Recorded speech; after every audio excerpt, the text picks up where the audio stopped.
Hello, and welcome back to Strong Woman Highs - Life is a Mishmash. Got it. Got it again. Getting better and better every time I do this. So, today's episode, we have a very special guest. Special being the operative word. We'll get to that. But yeah, we have Rachel Greener joining us today. On the red couch. Hi! Hell yeah. So, would you like to start and give us a little brief introduction about yourself, Rachel? So, strong woman, life, just whatever you can. If you had an elevator pitch for yourself, 30 seconds, you've met someone, you want to give them a good impression, what would you say to them? Well, if I could communicate entirely in Borat impressions for the rest of my life, I probably would. So I'm like the worst person ever to like talk about myself. But so I've done strong manning in fact, I've done gym full stop for 3 years. So I've done strongman for Newbie. Yeah, pretty much. So 2 3/4 years. Ooh. I think my first time was comp would have been. It was either June or July. Right. So this June or July will be 3 years ago. And I entered it 2 weeks before the comp. Oh. I think. I went and had a little pickup of the stuff once. Right. And then just fancied having a go. And so I went and did the first time as I came second, and I was fucking livid. Because even though, like I say, I'd done it for 2 weeks and picked up the stuff once, I'm very, very, very competitive. So in my head, not only should I have won a first timers, but I should have probably won like an inters. Yeah, just gone straight into the deep end. You were like, fuck this shit, I'm too good for this. Fucking raging. But it was just fucking class, I loved it. And I stuck with it ever since. So went and did Scotland's, this is a contentious one, Scotland's Strongest Woman Initiates, which was this about 4 months after that. And I won it, and that was a good one to win. It was fucking brilliant. When was this? 2021? 22? 2022? 2021, right, okay. Yeah, it'll be 21. So in November, I think, 21, I went and did Scotland's Strongest Woman Initiates. Mm-hmm. Won it. Narrowly, I'm sure Rosalind came second. Right. And she'd not long since been doing it either. So probably, I think we've been doing it similar. Yeah, because she's a noob, isn't she? And, won that. And then was told that week, you're not having that title because you're English. And I was like, well, fuck all of you cunts. Oh. That's so fucking rude. Yeah. So I've done stuff in England ever since. Although this year I do defect back to Scotland, given that is where I've lived, worked, trained, been the entire time that I've even set foot in a gym. I've been in Scotland, so it doesn't feel like, I'm not claiming some ancestry from 3 billion fucking years ago to shoehorn my way in. I literally live there. Yeah, I was going to say, because where were you born? England. Yeah. Darlow. Well, actually, Northallerton, if we're being very technical. Oh, Northallerton. That's a bit posh, that. Yeah, definitely not Northallerton. But yeah, I've been in Scotland the whole time that I've strong manned. Yeah. So it doesn't feel like I'm being a dick about it. Well, you definitely sound Scottish, so I'd say that's enough for me. Do I? Yes. Definitely. You definitely sound Scottish. I mean, I think the Scottish people, if they listen to this, if they've got this far without after me saying "fuck you, cunts," they're probably thinking like, "Nah, she's not Scottish."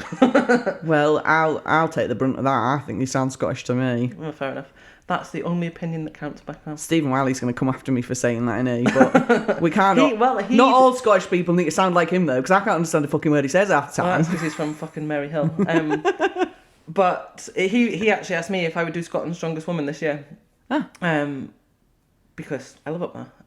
So Stephen shouldn't have a problem with it. He asked me and I agreed. Nah, so. he is pretty good, isn't he? But it is a bit sham that they took it off you though. Surely they should have checked. They should have checked your credentials before you started. Well, put it in the fucking terms and conditions of entering the comp if it was that much of a problem. But anyway, before I burn any more bridges. But so yeah, I did that. What else? And then so the following year I did the Natties. So it was the BNSF one. Yeah.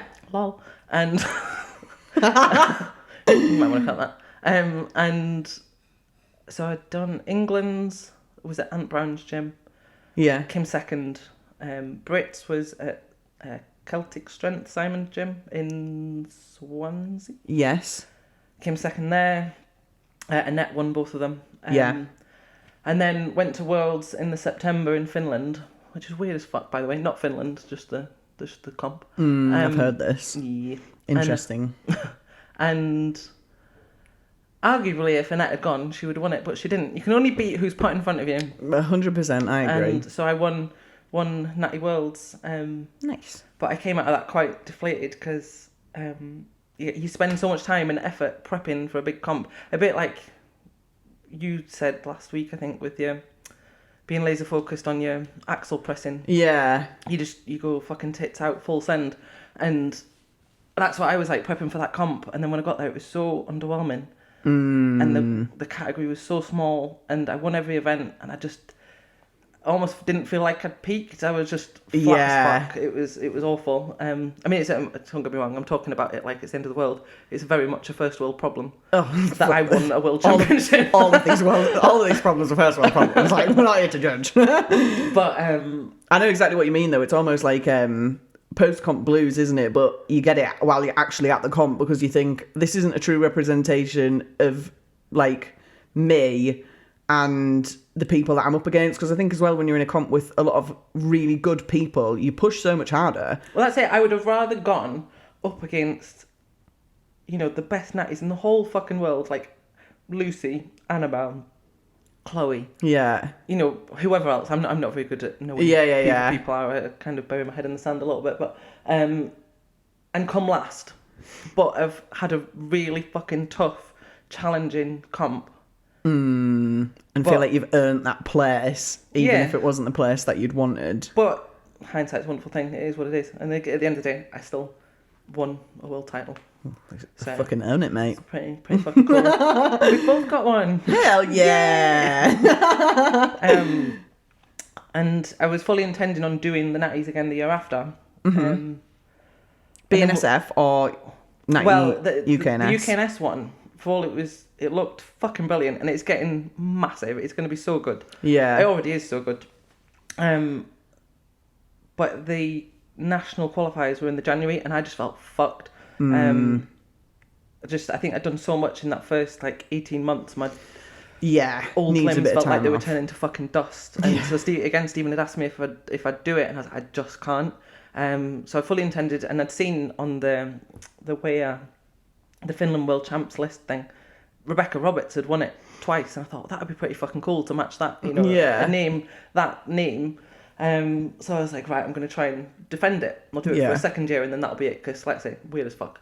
And so they announced the date for the England's qualifier, because even though you've won Worlds, because BNSF and WEA are totally separate things, you don't get any kind of bye. You don't get past England's. You have to literally go back to the start. What? So if you win BNSF Brits, I think that gets you back into Brits, but that's it. And I didn't win it, obviously. I came second.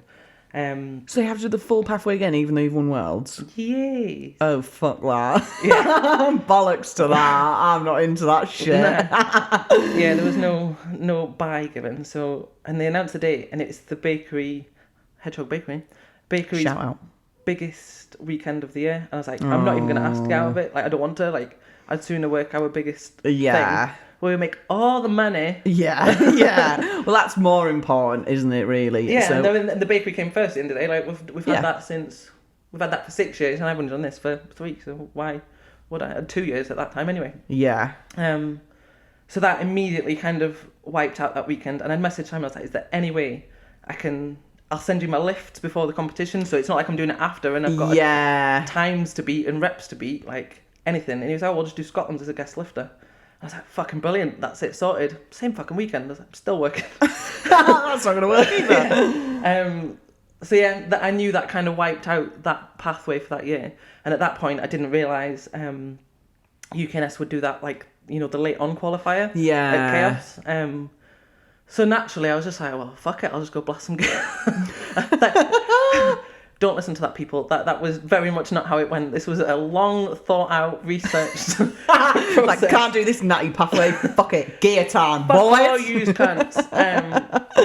No, and it's been kind of at the back of my mind. I thought, well, at some point I might do something. Yeah. But because that whole year was kind of wiped out, I had no plans anymore.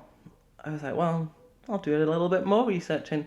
And eventually that kind of led me to trying SARMs, which I've met 2 other people that have done them. Right. Both of them are guys. So, like you and Jenny said in the first one, the information that's out there is A, bro science, anecdotal, and B, there is fuck all for women. Yeah. Especially on SARMs, because it's so new. Yeah. So there is a bit out there on like Anavar and stuff. Yeah. Maybe there is a little bit for women, now, but not. But it's like a fraction of what's out there for the guys. 100%. So I was kind of like my own guinea pig, really, which was definitely one of my more sensible decisions. And I've made many, many bad decisions. So yeah, I've been doing that for, I want to say, maybe about 9 months, I think. Okay. As soon as I knew Natty's was out, yeah, I was like, I'll dabble, and I never kept it. So if anyone asked me outright, I never kept it a secret. Yeah. But I wasn't massively open about it purely because it was such an experiment that I just needed your time to do it first. Yeah, and I needed to, like, if I was to say, if I'd had a conversation with you, and you'd be like, you're looking fucking massive, are you taking gear? Immediately you're thinking, well, it's the gear that's making you fucking massive. But then that makes me think, oh, well, I genuinely can't tell what is me training, what is gear, what is anything. And I just needed that time to just figure it out. And actually I've got a fuckload from it. I'm not going to lie. It's been interesting. Been a fun ride. So, okay then. So if you weren't sure about this, by the way, this is going to be sort of episode 2 of our Welcome to Our PED talk. So the reason that I got Rachel on was because she was happy to talk about SAMs, which was something that I've not got any sort of experience with. Jenny doesn't have any experience with, so this is the reason why. And you were happy to obviously talk about it openly. So obviously you made your decision last year then, when the Natty pathway was sort of out of the window. Where did you start? Like, where did you start? Who gave you the idea of SAMs over taking, like, anabolics? So firstly, that's my first question. What was your decision between anabolics and SAMs? Why did you not choose anabolics? I didn't know what SAMs were, and someone that I trained with, a guy, he'd done them. I'd never heard of them. And it wasn't like he was trying to push them on me. He just said, I do this. He was literally just telling me that that's what he does. Yeah. There was no suggestion. And I thought, well, I'm very inquisitive and I like to learn stuff. So even if it doesn't directly affect me, if that information is useful to someone, I like to know it. And a bit like saying, I've got qualifications in nutrition. I do fuck all with it. I help a couple of people. Yeah. But I just love the science behind it. I like figuring shit out. So, so with the SAMs, I went and researched them, and I didn't know anyone on anabolics at the time, so I didn't really have anyone to kind of cross-reference with, and I don't know anyone that's done both. Right. So I might go on to be my own guinea pig with that. Another fucking pending sensible decision. Just a fucking disaster. So I started researching them, and I was like, this sounds pretty fucking interesting. And obviously, you look at the manufacturers' stuff, and manufacturers tell you fucking anything. Yeah. Like, they're like, this is literally going to make you stronger than any fucking person that's ever walked the earth, with literally no side effects. Thankfully, I'm intelligent enough to know that is horseshit, and do my own research, not based on what the manufacturers are trying to tell you, because... Always good. Yeah. But they're quite new, so they've only been around in like the last 20 to 30 years. Yeah. Which, compared to the anabolics, is not very long. Yeah. So the information that's out there is more limited, but there is still a lot of them. So they're drugs that are derived or made, to treat things. So like Ligandrol, for example, that was made as a treatment for osteoporosis and muscle wasting. Right. Okay. And it's still going through clinical trials to actually be released as that drug now, but it was found that actually, as a side benefit, it has these muscle growth and strength side effects. Yeah. So SAM is selective androgen receptor module, something like that. That was going to be my next question. Yeah. What does SAM stand for? Yeah. And the selective part, it can select which tissues it's targeting. So with anabolics, it basically I had to research all this and then dumb it down to my own level. Yeah, this is what I have to Quite do. difficult. Anabolics kind of carpet bomb your entire body, so you get all the benefits from them, but then you also get all the shit. The So like side for effects, guys, you know, it could be hair loss, gyne or whatever they call it. Yeah. Big old titties. Yeah. So it just affects your entire body and all Yeah. the systems in it instead of targeting specific Exactly. systems. And that's what SARMs were claiming to do. They were claiming to target it without, the manufacturers say without any side effects, but realistically, nothing that has an anabolic effect has literally no androgenic activity as well. Yeah. But it's much, much less. Right. Okay. And so you've got the lab reports and clinical findings available for these like drug trials that are ongoing and what they find. But then you've also got the bro science of like, so you've got podcasts and YouTubes and stuff like More Plates, More Dates. Have you heard of that one? Yeah, I have. Yeah, he does quite a lot of good stuff though, doesn't he? It Yeah, he's just seems knowledgeable quite as fuck. He's willing to interesting. take. He's taken everything. Yeah, just to to try it again. Guinea pig. But it's kind of good anyway. I mean, he's probably going to die quite young because he's done so much shit. But, but realistically, he's not putting shit information out there. He's literally Yeah, doing it from personal experience. So and you're getting an all-rounder view of it. yeah. So you've got those kind of channels out there to look at, but again, a lot of them are tailored to guys. So they'll say, Yeah. I'd recommend you do this as a guy. Probably do this as a woman. Yeah, maybe. I'll give it a try. So then, what SARMs did you start with? Did you start with like a stack, or did you just start with one? And what was your dosing? Well, actually, you don't have to say your dosing because we're not giving out medical information here. But what did you start with, and what did you notice? Like, what was your first sort of like? Did you see any massive change within the first few weeks, or?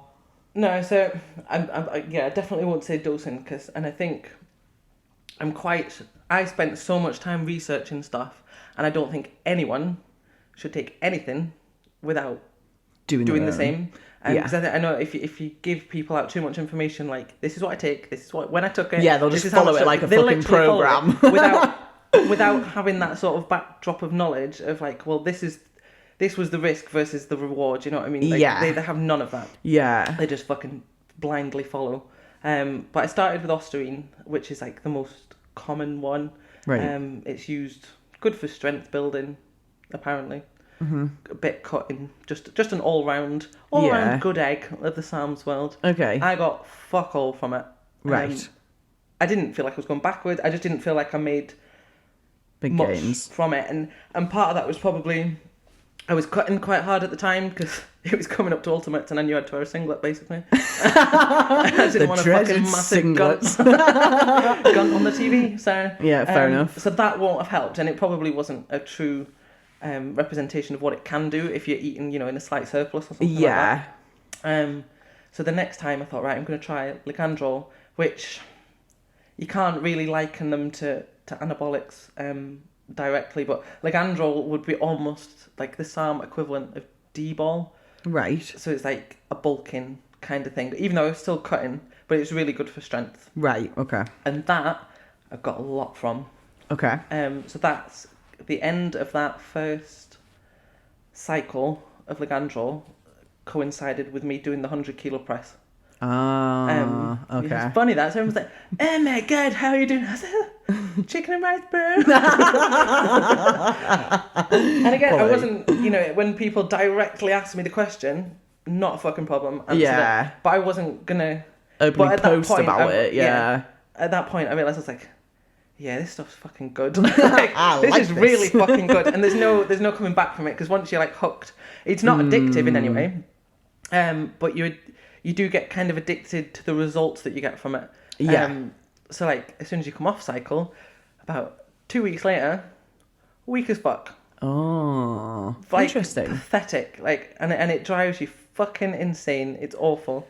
But you just have to know that, I mean, that's the whole point. That's why it's called a cycle. You have your ups, you have your peaks, you have your troughs, and that was very much a trough. Yeah, this is super interesting because I think we're going to do another podcast on this based on like off-cycle strength, because this is something like that's a massive difference, I feel like, between assisted athletes and non-assisted athletes. So like I can pretty much comfortably say, well, if I had both my biceps, I could Oh, no biceps. hit my PBs like any day of the week, really, any week of the year. If I had enough of a deload and I was sensible enough, most of my PBs within 95 to 98% I'll be able to hit at any given point. Whereas I imagine when you're on and off cycle, that suddenly becomes not applicable. Yeah, pas possible. Yeah. It's like all of the strength beans have fucking bolted out the gate. Like, but it comes back, and like towards the end of your off cycle, you're starting to hit really good numbers again. But you do take a fucking dive, and that's as a woman. So I imagine as a guy, like where your actual testosterone's taking a hit. Yeah, It must be even shitter. It must be awful. I can imagine. Yeah, But again, risk versus reward, isn't it? Agree. So, did you get any side effects from that? I think the only thing is my voice is maybe slightly weak. I mean, I had a fucking sketchy as voice anyway, so I don't really care. That's interesting you've said that, because I have known you for quite a while now, and I haven't noticed a change in your voice. Oh, in which case, no side effects to report. Yeah, because I would have told you, because you can hear it, I think with women especially, it's usually quite obvious, like it does, especially with anabolics, like it's very much like within a few weeks, you're like, hang on a minute, you don't sound like you used to do, and you're like, but no. Oh, in which case, no, if you don't notice the difference, then no, it's all fine, but literally nothing. No side effects, and I'm not saying there aren't any that I'm just not noticing. Yeah. But you know, I don't take a massive dose of anything. I stay very low. Yeah. So maybe if I push the envelope a little bit, which I probably will, because I'm already fucking about and doing the finding out. So do you know what the side effects are, or not? Are you just winging it, hoping for the best? Well, again, the SARMs report to have minimal side effects anyway. Yeah. So maybe there won't be any. I could double the dose and maybe I still won't feel anything. But when you look at the actual, again, the bro science kind of thing, what people find is that rather than there being no side effects whatsoever, there are just minimal side effects compared to anabolics. So maybe if I double the dose, it would be the same kind of things you would see from steroids. So it might be like facial hair, voice. Yeah. Large clitoris. All the good ones. Oh, yes. Void rod. The nice back knee. Yeah. And you know what? Every now and then I get really fucking mad. I'm like, oh my God, my back's itchy. I've definitely got back knee. I look at it, I'm like, no. There's literally not a thing. This is something that I have heard, though, that I've heard a few people who've taken SAMs, lads only that I've spoke to, and they've said the back knee has been real off SAMs. Right. That's been one of the biggest side effects. But I think guys get it different, because like guys have to do a PCT after SAMs, same as they would after any anabolics. Explain what PCT is. Post-cycle therapy. Right, okay. So you run another course of stuff. I don't know what it is because I've not taken it because I'm a woman. But like, so with guys, like even though the SARMs is minimal, like the results you get from it are minimal compared to anabolics, but the side effects you get are minimal. Mm-hmm. You still have some testosterone suppression. Yeah. So they still need to treat it the same way as they would. So they go into like a TRT sort of thing. Kind of, but not really. It's not. It's almost like testosterone support, almost. Okay. Rather than. Yeah. Rather than anything too mental, isn't it? It's definitely not TRT, but the same kind of idea. Yeah. Just to get the levels back to normal. But as a woman, you don't really need to take a PCT because you don't have the same levels of testosterone to take the hit. Right. Yeah. But I think sometimes, like especially, you see all these memes, don't you, on Instagram and stuff, where people refer to the curly-haired teenagers as SARMs goblins. Oh. But I think because they're just tablets, a lot of the time you can get the liquid which you do under your tongue, I think. Sublingual, is that the right word? Yeah, you see, because they're just tablets and they're readily available, you can just fucking buy them on the internet or in some sketchy supplement shop. Yeah. People think, oh, well, they're there. I can literally just take a tablet. I'll just take a tablet. And they don't think of the actual consequences. So they start blasting all this stuff and then wondering why they're getting the back knee, or they wonder why they feel like shit. And it's because it's still doing some of the same stuff that a steroid would do. Yeah. They just haven't put the time to fucking prep or think about it. If you're going to invest 12 weeks and 60 quid or however much money in doing it with some risk to your health, fucking learn about it first. Don't be a moron. 100%. Is it expensive? They are more, well, because I've never priced up anabolics until recently.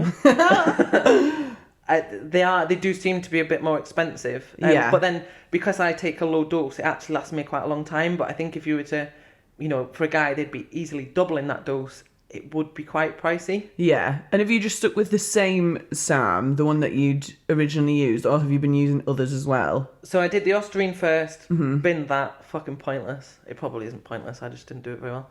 Fair enough. But the Ligandrol, I get a lot from, and it's all strength. It's combined nicely with my diet doing the cutting. Because I just look hench as fuck now, I just look fucking banging. Bonuses, I don't really, innit? but I just look like less of a fat You cunt. do, and you lost fucking loads of weight as well. But the Ligandrol typically isn't used when you're cutting. It is is more for bulking and strength gain. So it kind of probably not doing either the cut or the SARM the best service by doing it that way, but either way I'm still getting good results out of it. And I think once I've done the powerlifting next month, I've got to weigh in for that, I'll maybe try and put my calories up a little bit, and hopefully for that last 4 weeks I might actually really be able to capitalise on it a little bit before I come off cycle again and just feel sad. Oh no. What weight class are you going in for powerlifting? Under 90, so I'm already under 90, but because with the powerlifting, it goes on like Wilks scoring or whatever. Yeah, so you better go as low as possible. Yeah, so I'm gonna I took your advice and did a trial water cut. Oh my god! just in the middle of the week, so I was like drinking fucking 9 litres of water in the office, pissing every 30 seconds, and I think it dropped me 2 kilos. Nice. So as long as I can keep myself nicely under 90, just through diet, I'll do like a 2-day water load, 1-day water cut type thing. Just because. Is 2-hour weigh-in or a 24-hour? 24. Oh, nice. Which is ideal. Much better. And I can eat all the food. I'll weigh in, no problem. But it's like it's my one opportunity to do a weigh-in because I compete in the Opens for strongman. Yeah. And I feel like to be a well-rounded, I was going to say human being, but that's definitely never going to happen. Athlete, I think to experience the weigh-in, cut-in, stress, feels like I would have then completed it, mate. Yeah, I like that. My next question was going to be then, why are you not going into a weight class in strongman? So what's your next... greedy cunt that owns a bakery, Rebecca. To be fair, I'm with you on that because the baked goods get me. Like, it's the one thing that's broken my diet every single... I can't walk in that shop, me and Bishop, without being like, give me everything on the counter. Like, I can't just go in for a little snack. It's I know, my too sister, much. she sends me a message every now and then. She's like, Becca was in today. She spent a lot of money. I just can't help myself. It's so bad. It just gets me every time. But, yeah... I just don't, because you must be not far off under 82s now. Well, I weighed in at 85.4 last week after I'd done the little water cut. So yeah, I could do it. I just don't think I want to. I just don't want the stress of keeping myself. Because I know I can make the under 90s weigh in, which obviously then you're saying, well, if you wanted the challenge of weighing in, No, I understand why you're doing that 100%. That makes sense. Yeah, I do quite like being an open. And I'm like, the only reason I entered the powerlifting really was not because it's fun, because it absolutely fucking isn't.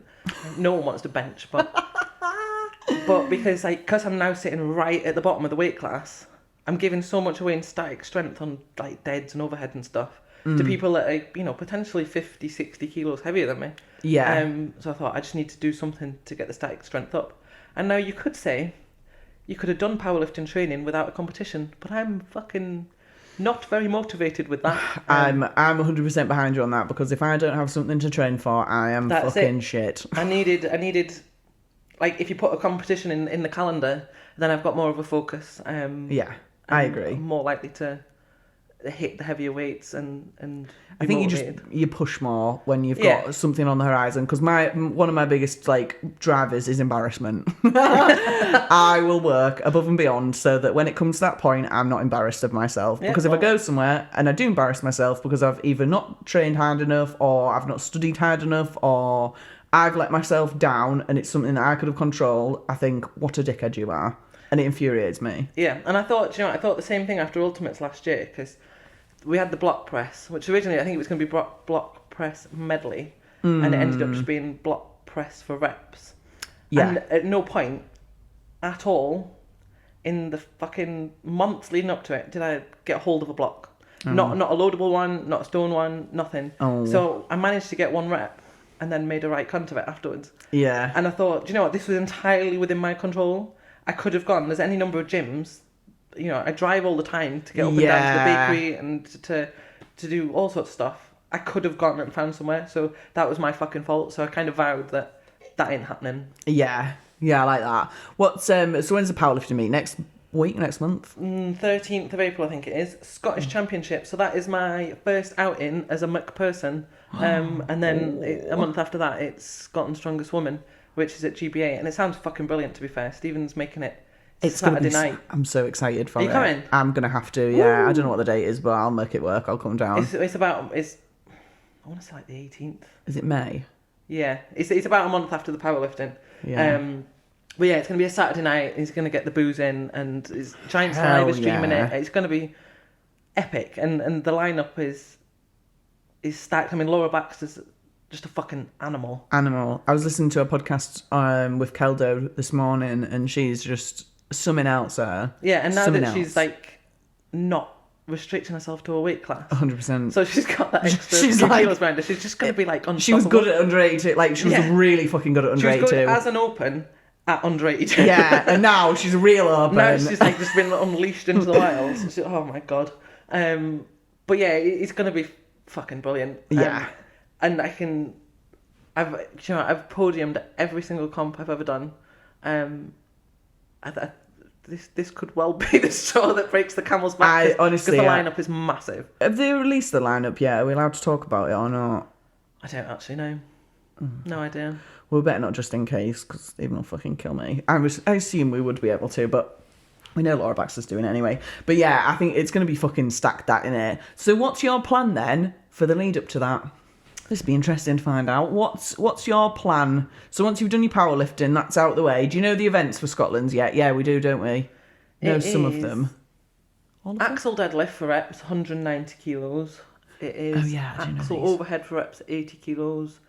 Sandbag steeplechase with the 80 and the 90. Mm-hmm. Fingers. And then stones. Stones are heavy. It's 100 to 140 kilos. Ooh. Oof, yes, indeed. That is heavy for a national qualifier, isn't it? But yes. I guess you're qualifying for Giants Brits, aren't you? So it has to be relevant to that. Yeah. But so I've managed to spend most of the last year not doing stones because they're fucking bullshit with a capital bullshit. I can't believe you're saying that. I fucking hate them.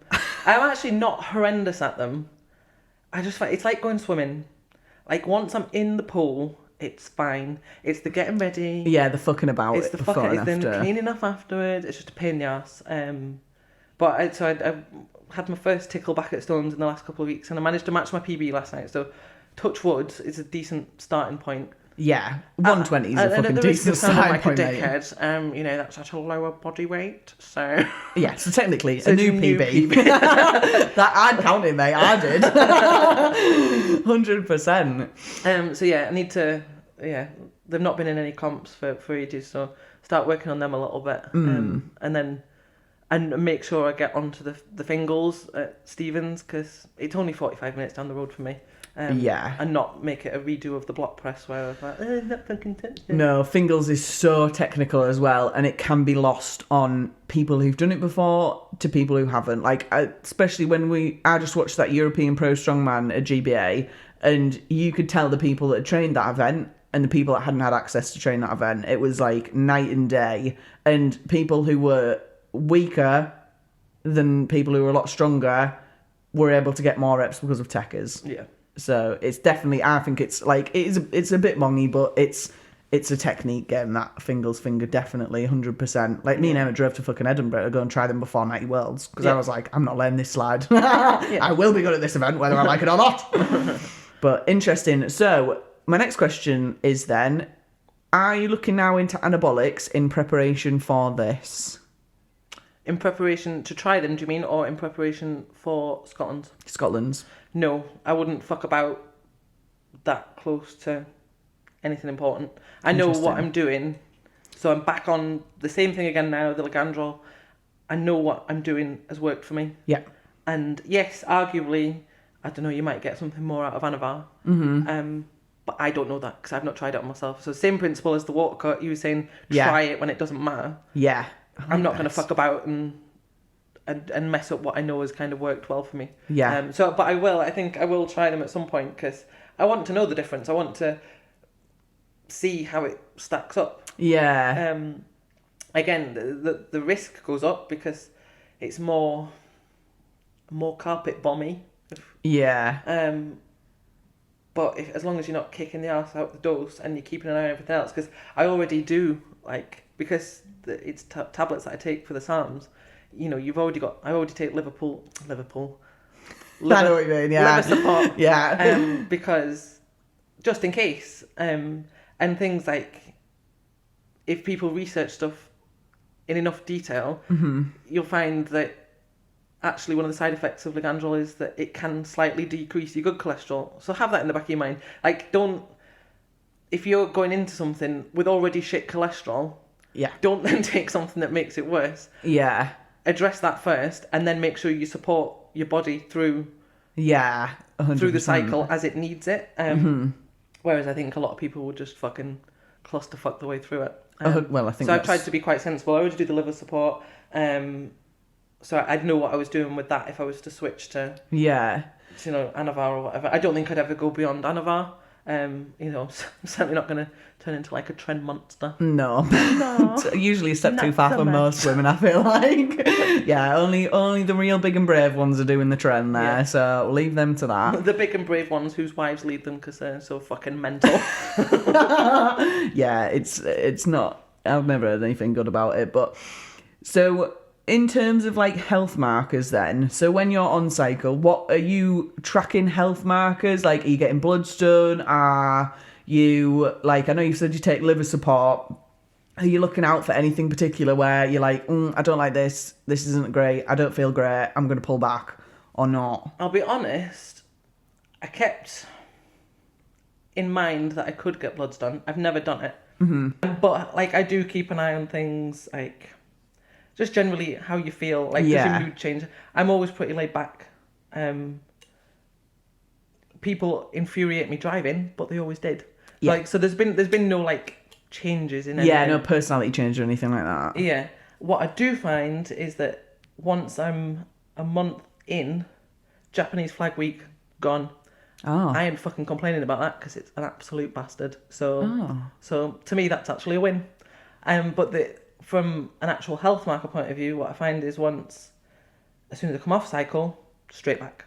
So that, to me, is indicative that my body can correct itself really well. Yeah. And that I haven't ripped the arse out the dose.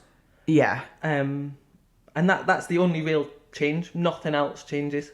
Interesting. That's an interesting point then, because I'm on the contraceptive injection, so I don't get a period anyway, and I'm going to try and come off it because I was like, it's always been an impression that I've got that if you don't have your period, it's bad, isn't it? Like, it's always been that, like, if you lose too much weight and you lose your period, or you're doing stuff too hard, or you're too stressed and you lose your period, that's like bad times. But then being on the, like, I've been on the depot injection now for 7 years maybe, a long time, and I've not had a period in that time, and I'm like, is that bad? Like, I think that's common, isn't it? Like, I've never taken that injection, so I can't really comment, but I know people that have it and have said exactly the same thing. But yeah, I think anything that artificially corrects your hormones is not great. No, well, this is where I'm just thinking I've been thinking it for a few, months now, where I'm like, I might have to come off this. And my plan was to come off this week, but then I haven't got one arm, so I'm like, fuck dealing with a period now, boy. That's the last thing I need now. I'm already in a fucking fairly fragile mental state. I don't need a period on top of this. So I was like, nah, bang another one in me. I can't deal with the extra showering. Absolutely not. I'll get another 3 months for free, please. Yeah, maybe he's waiting until after that. So the cast's Yeah, off. I'm gonna give it June. June's my next one, so I'll have to think about it when I get to June. Yeah. But then I'll be like, I'm competing in August. Fuck that. Bang another one in. Yeah, but then I found, like, before I was taking anything, the week before, I would be weak as fuck. And as soon as it came, fucking Mongo strength. Like, and whereas other people find, like, once they get the periods, they're weak then. Yeah. I found as soon as I got it, freaky strong. And you'd be coming up to a competition and be like, but please just fucking arrive. Like, arrive. I need like, you. I need the Hulk strength to kick in, like, right now. Yeah. And it gets, like, competition and still not there. You're like, what the fuck? What the fuck? I'm not having this as my fucking written up excuse on Instagram. No. I'm not using this as my excuse. I fucking hate those written up excuses, man. It does my fucking tits in. You were shit. You had a bad day. Don't matter. Yeah, just say it. Yeah. I agree. I mean, I can't remember if I've actually ever done it an excuse, but I'm usually pretty good at not. Or I understand the reason why I've done shit. I don't think you have. I would have unfollowed you. That's a fair point, yeah. We are both quite brutal like that. Interesting. So, do you notice then the same, like, monthly changes when you lose that period or not? No, so it's just consistent strength then from that point onwards? Yeah, so I find the bite point for the gear kicking in is like 2 to 3 weeks. Mm-hmm. And from that sort of, say, 3-week point, you just get stronger and stronger consistently. It kind of wipes out any of that. Nice. Up and down. Yeah, it's fucking brilliant, mate. Just get on. Just jump on it. Okay, so following on from the sort of background of SARMs, why haven't any of them been passed through the clinical trials yet? So if they're in trial phases, what are like is there any reasons why they haven't passed clinical trials? I know you'd mentioned something about one of them causing potential cancer. So some of them are still ongoing. So like I'm sure Ligandrol, I won't say Ostarine, but I could be wrong. The trials are ongoing, and so when they do trials, you'll have animal testing, and it's usually like, which I kind of hate. Like, I'm very pro animal. Yeah. Less pro person, but very pro animal. But you know, it happens with everything. So there's rats, and then it goes into monkeys, and then it'll go into humans. Mm-hmm. And you'll have different kinds of trials as well. So like on the humans, they'll test it against normal population, but then with like Ostarine, I think it was, they trialed it on hip fracture patients, elderly hip fracture patients, so really low dose. But it was to see, usually if you've got someone in the 70s that has a hip fracture, that's kind of, I don't mean it's game over, but you become so immobile so quickly that your muscles start to waste away. Yeah, it's your massive. body fat creeps up, and that's you kind of on the way to fucked. Oh, yeah, unless you're getting a fucking hip replacement, you are on the outie. Yeah, exactly, and you'll know that from physio-related stuff. So, oh, fuck, I forgot what I was on about. We were on about... So, cancer. Oh, the trials. Yeah, so they've got those kind of trials as well as the normal population, and so they look at all these different results, and it takes a fucking long time, years and years, to get past FDA approval, I think it is, in the US. And some of them probably will, so I think they'll think Ligandrol probably will succeed and go to market with whatever it's supposed to fucking do. And we'll still keep taking it to be a roid head, but... But then you've got other ones, so like Cardarine, that technically it's not a SARM, but it's classed as the same thing, so we'll say it is. Mm-hmm. People use that for cutting. It's supposed to be, I think it was branded cardio in a bottle. It's supposed to improve your endurance and like cardiovascular capabilities, basically, and help cutting. And I think the helping with the cutting is actually because it increases your energy to be able to do more stuff. Right. Okay. As opposed to it strips the fat off you. Yeah. But when they did trials for that one, it was so basically it was found in the initial rat tests that it increased the chances of getting cancer. Mm-hmm. So now immediately, because people read that thing, You look on fucking Reddit where all of the worst people in the world are showering you with their shit opinions. Yeah. Immediately, like, you search it, like, no, it gives you cancer. Like, well, actually, if you look at the fucking data, the types of rats they used were already, before any drugs, prone to that exact type of cancer.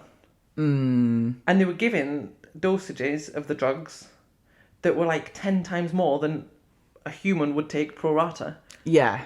So it makes no fucking sense at all. Yeah. So when they did some human trials and all the anecdotal evidence since, there's literally no evidence of it causing cancer. Right. But people, you know, it gets We'll vetoed. stick to that fact. Yes. So you'll hear people shouting fucking all sorts on the internet, but it's just not based on anything. I think this is a just general problem in everything though. You can read, even with some like studies, like research studies, you only need to read one sentence, take it completely out of context. Yeah. And like, you're like, oh yeah, that causes cancer. It's not in rats that are prone to that cancer and are on huge doses of it. Yeah. Like, Oh, brilliant. That is so relevant. Thank you so much for your input. yeah, like you just, it's only relevant when it's in the context that it's meant to be in, isn't it? So yeah, that's really interesting. So we've done that bit of history, clinical trials. What's your opinion then? When do you think that this will get, like, these things are going to start to get passed? Ah, fuck knows. Fat knows. But do you think, though, if it does get passed, do you think that'll make it harder to come by or easier? I don't know, because at the minute, obviously, they're not sold as a sporting supplement that you can take for improved No, a lot of it's sold as research drugs. not fit for human consumption as she pours bottles down her neck. Yeah. So in theory, it could make it more available if it's now suddenly being mass produced.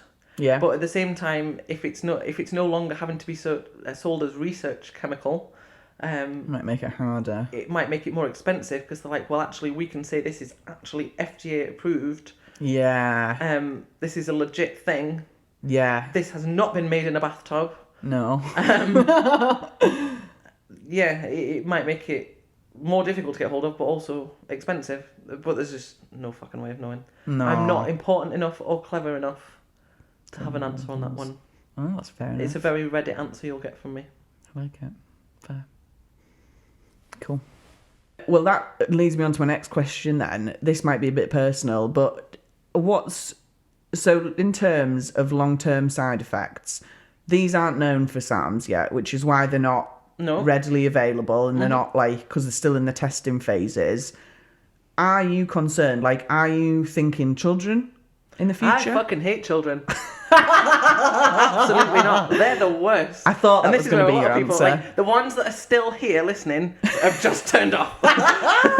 No, because they're the worst. I'm with you. I'm not a children person. I'm absolutely not a children person, and I never want them, and I've never wanted them. No. From 16, I was at the doctor's going, you can just give me the snip, I'll be fine. And they were like, no, we can't. And I was like, well... Are you sure? Here I am fucking 12 years later with exactly the same fucking view as I had then. Yeah. I still haven't changed. Yeah.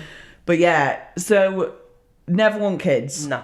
So that's not then a bother for you, is it? Nope. So fuck my fertility, don't care. Like, it literally matters not a fucking jot. So that was never a concern. And obviously for most normal women that have a flutter of maternity in their ovaries, like, you would have that as a consideration. But for me, I always knew, like, don't care. Like, just literally not bothered. I'm trying to think what else was a potential... Obviously, the long-term side effects argument, yeah, you don't know, but then you don't know with anabolics. But you also don't know, there was fucking millions and millions, billions of people, realistically, around the world, who all went and blindly got a fucking COVID jab because they said, oh, you can't go on your fucking shit holiday to Benidorm if you don't. 100%. I'm with you on this. So, like, I just figure you gotta die of something. And you're going to die anyway at some point. Well, this is it. I don't smoke, I don't drink. I've never taken... I was going to say I've never taken drugs. Clearly I do, because that's what I'm literally talking about. But I've never taken recreational drugs. Yeah. I eat pretty healthy. I move about. You know, I drive like a dick sometimes, but... yeah, but you looking after your body probably more than 80% of the population at the moment. Well, that's it. So, even if it has a slight detrimental effect, is it going to be as detrimental as someone that smoked 40 a day for the last 60 years? No. Yeah. So, again, risk versus reward. It was a gamble that I was kind of willing to take. Yeah. I like that. Yeah, that's really interesting. Plans moving forward for Strongman then. So you're doing your powerlifting next month and then Scotland's Strongest Woman in April. What's your plan for the rest of the year? See how Scotland's goes. Beat Laura Baxter, get to Giants. Oh, yeah, mate, easy, no problem. Let's go! That seems like a fucking doable. Hey, anything's possible. Well, this is true. You never know what's going to happen on the day, people. I messaged her today and told her that I was potentially going to beat her at OSG Europe, so I give her a run for the money for that She'll podium. Knock your teeth down your throat. She took it really well. She just laughed, which, to be fair, she's clearly unthreatened. very threatened. She was like, shut up, bicepless. The rest of the year, I'm thinking, I seen that Arnold's Europe's thing get announced in Madrid.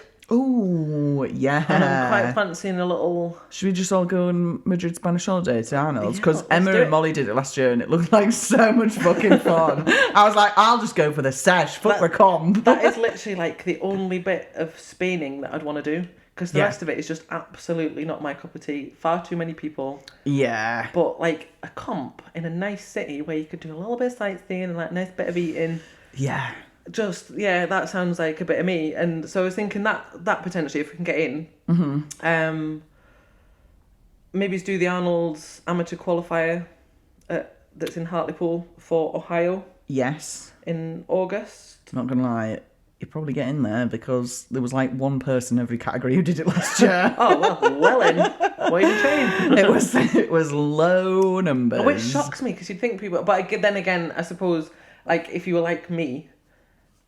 I think some people go to any comp because they think, well, I can fucking win that. But you're kind of taken away from people that actually want to go. So if you're prepared to put the graft in and physically get to Ohio, Yeah. or wherever the fuck it is, Columbus. Yeah, it is. Yeah, Is that Columbus, the same Ohio. thing?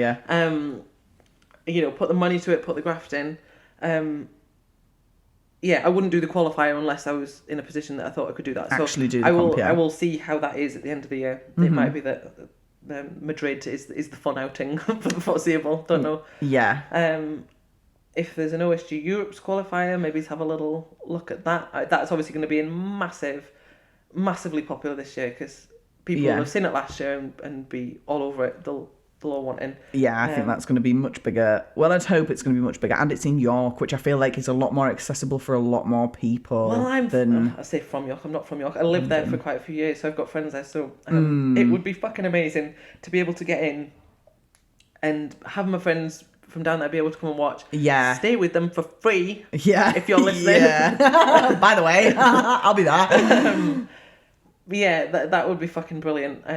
But we'll just have to see how the qualifiers go. I don't know how many people get in. Have they even announced the events yet? No, not yet. They announced the dates for Europe's is like 17th and 18th of August, isn't it? Because that's sort of like my comeback is planning to get back in for that point there. But it'll depend on what qualifier events are and when the qualifier is and stuff like that. Yeah. But no, I don't think they've released anything about the actual competition apart from the fact that it's going to be in York. So and York's fucking brilliant anyway. Like, would have so much imagine fun. the sesh. Even if I don't compete there, I'll be there for the sesh. That does not shock me.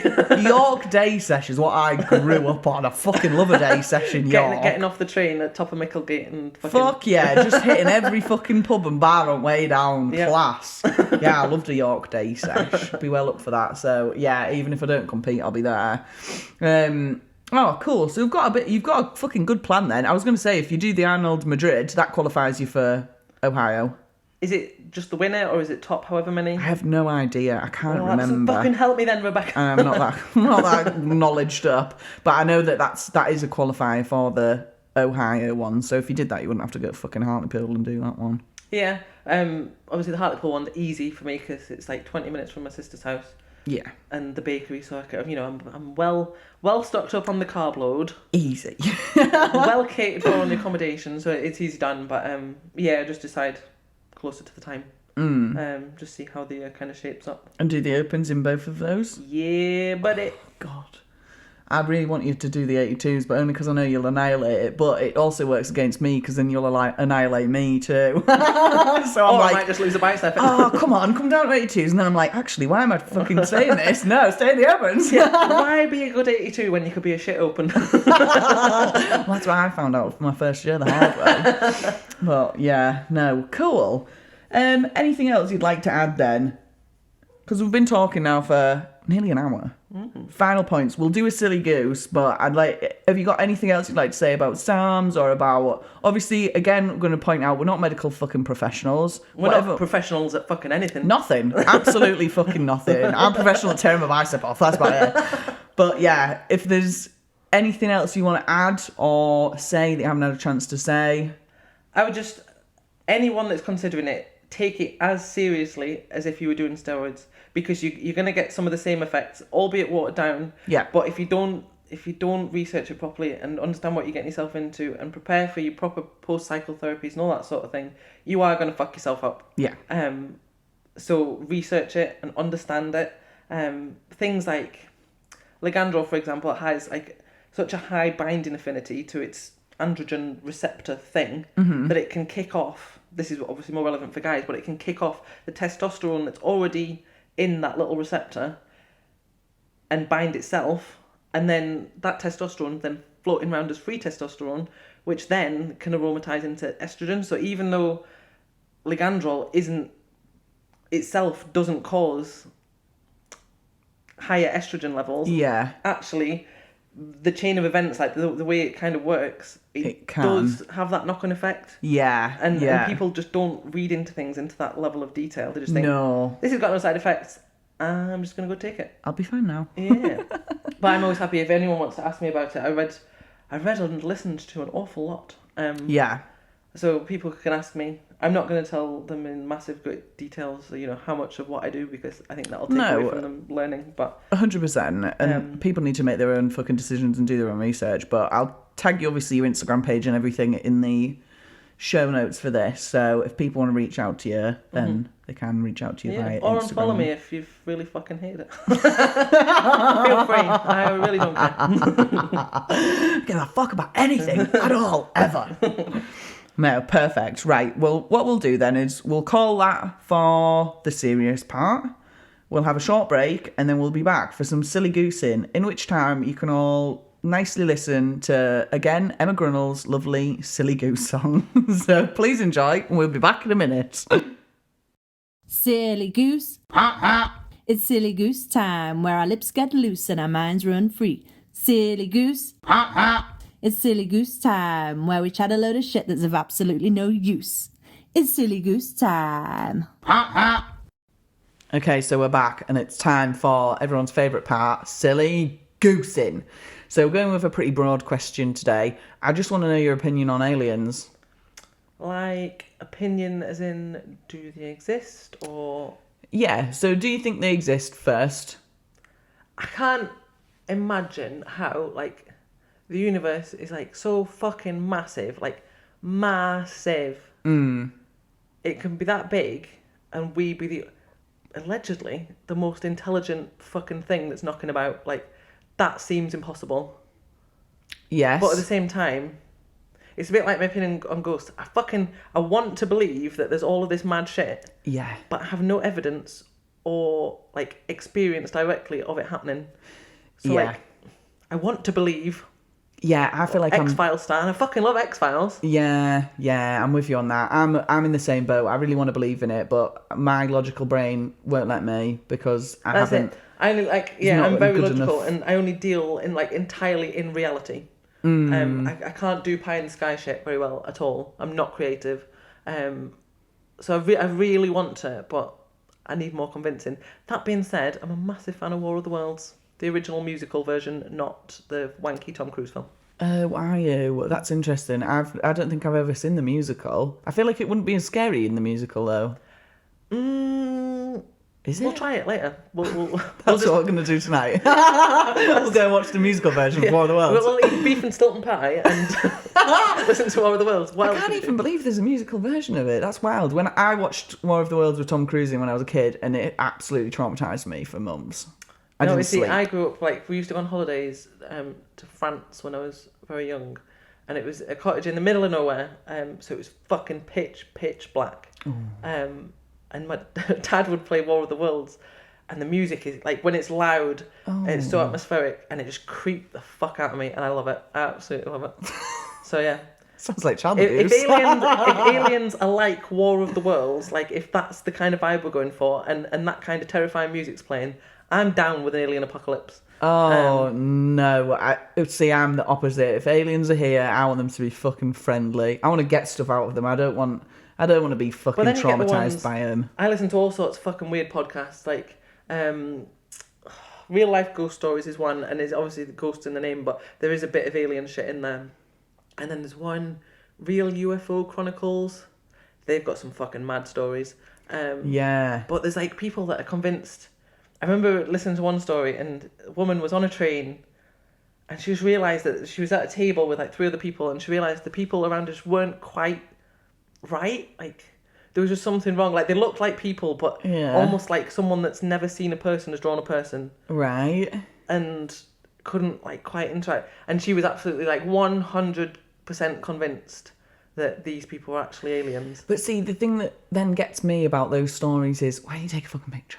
Well, that's it. Everyone's Why got do you take a your phone picture? in But your also, hand. are you just fucking mental? Yeah. Like, are you just I having a little want bit to of a know- dip in reality day? Yeah. I want to know your history with recreational drugs. Yeah, and your mental health. Yes. Before I take too much from this story. But I kind of love listening to them. So Yeah, I do. I agree. The fantasy is, like, the best part about it, isn't it? I remember we'd listened to a Joe Rogan podcast about them, and this... It was who was about the guy them that was on? in Brazil, the Yes. aliens in Brazil. Yeah, so So we good. were like, this has got to be it. Like, these are 100% This guy real. is legit. He's an intelligent, respectable human being. Sounds great. We watched the documentary that he was talking about, because they were talking about a documentary, weren't they? It was the fucking stupidest shit I've ever seen in my life. Like, they showed this fucking picture that this kid had drawn of this alien, and it was fucking hilarious. You know, when you're just like, this can't be fucking real. Like, it was just, the documentary was such a fucking letdown after the podcast. Because I was like, 100% this is it. And then we watched it and I was like, no, not enough for me, that. Not enough for me. That hasn't sold me all. That's made it much less likely that I believe there's aliens now. And I was fucking gutted. But, yeah. I know when I started listening to those kind of podcasts, like, about, like, the weird shit, it was always in America or South America or basically somewhere else. And But then I found one, and it was fucking years ago. I want to say, like, 70s maybe. And apparently an alien spacecraft, like, hovered over a primary school, and they got the evidence from the teachers, the head teacher, and all the pupils. And they all said, we saw this. Yeah. And then you think, well, that's a bit fucking close to home. Yeah. And there's many, many, many witnesses. But then you start to look at the pictures the kids were all drawing, like, when they were asked to draw it. And it was, like, the same as there was some, like, sci-fi film from the 70s. It had come out, like, that year, and it was all just the same as that. And you're like, oh, you fucking ruined it again, Just fucking little hooks, bastards. It's mate. always the fucking fucking children. Kids. Honestly, bin all of them. Absolutely not. Nah, yeah, I'm the same as you. I really desperately want to believe. I'd love to get fucking taken. Take me away. Fix my bicep. I'll be part of that. I wonder what their alien bicep community. technology's like. Probably better than fucking ours, I'll tell you that. They probably don't even need biceps. I'd just love to know, like, of a completely different species. But, again, agree with you about, like, the universe is so big. But then I also sometimes believe that, are they telling us the truth about the universe? Well, there is that. And I have many existential crises, is that the plural? That being one of them. I have a lot of times, this is really deep now. Do you ever Of all slip of the in? people that you thought were going to have a deep conversation. Oh, this has got real deep. I do a lot where I slip into that, like, nothing's real. Yeah. I'm really bad. It doesn't take me much where I can slip into, like, nothing's real, everything's a fucking simulation. And this is, like, my life isn't real. I 100% go through... So why am I getting up at 7 in the morning? Exactly. Like, something will happen and I'm just like, it doesn't matter anyway. Like, life's not real. This is a fucking simulation. And I'm like... No, we need to stop those thoughts now. Because that spirals out of control real fast. Yeah, it's a fine line, isn't it, between just fucking unhinged But yeah, I'm a bit the same, and part of it, I started listening to, as well as my weird podcasts, is it Sean Carroll's Mindscape podcast? That man is like the cleverest person you will ever fucking listen to. Speaking about like fucking quantum physics, but he does it in such a way that he's sort of engaging and you can understand it. But then he touched on like the simulation things, and you think, what the fuck? See, this I'm just an insurance book. I'd listen to this and get pushed straight over the edge. I'd be like, well, I can do whatever I want now. I can say literally whatever I want and do whatever I want because it's not real anyway. And then I'm fucking jumping off bridges and stuff. Yeah, not ideal. No. So maybe don't listen to Sean Carroll's Mindscape. Very good though. No. So for the more mentally stable of us, Yeah. there's a good recommendation for you. But yeah, cool. I think we haven't really got strong opinions on aliens, and we're quite grey area opinions, but we'll leave it at that, I think. If anyone has a strong opinion on aliens, like a legitimately one, I'd love to hear it. 100%. If you've got stories where you've seen them. Yeah, so I'm going to put this out there now. If you've got alien encounters or ghost encounter stories, hit me up, because I love listening to this shit, and I would more than happily just get you on the podcast to listen to your story and then ask you 1,000 questions about it. Yeah, and I would like to be... I'm going to use the word cook. I'd like to be the little cuckold in the room. Yeah, that's absolutely just fucking fine. watching the ghostiness. Yeah. That would be fucking brilliant. 100%. I've always really wanted, because obviously this house is old. It's like fuck knows. I don't know when it was built. A long time ago. And there's like all these stories about the people who used to live there and all this sort of stuff. And I was like, this 100% has got to be like haunted. There was an old man who lived here. Like, it's got to be ghosty. It's fucking not. Not a bean. Not a bean. Not a fucking thing. I've watched like the basis of my horror of watching is like American Horror Story. That's about as far as I'll dabble, because I'm a scaredy person. Right. But I've watched that, and then I'll turn the lights off and run upstairs because I'm terrified that something's going to get me. And you know when you stand and you think like, can I feel the vibes? Like, is there something scary? And I'll do it and I'm like, no. No vibes. Fucking disappointing as We fuck. are Fonz vibe. Where are the scary ghost vibes? Because they're not fucking here, and I'm sad about it. Yeah, no, I know what you mean. I've always kind of wanted to experience, but then at the same time, I think if it happened, I'd go fucking tonto. Oh yeah, 100%. It would push me straight into a nervous breakdown. I know for a fact. 100%. Yeah, my plan this Halloween that's just gone by, my original plan before I just I think I scared myself, to be honest, was I was going to this haunted cave that's up like on the moors, and I was going to take a Ouija board and try and find some ghosts. Oh, that's always a good idea. But I almost do feel like I'll push myself into a tunnel I can't get back out of. So I need to think about Quite it more literally, before if it's I do. cage. Cage. Cave. Yeah, if I'm down that cave, I can't get back out. Yeah, that's a fair point. So yeah, I'm gonna pull back on that maybe, but I'll think about it. I might do next year. I've never had any reason to believe that anything a Ouija board would do is real. I've never heard good outcomes of them. Agree. Always a bad outcome.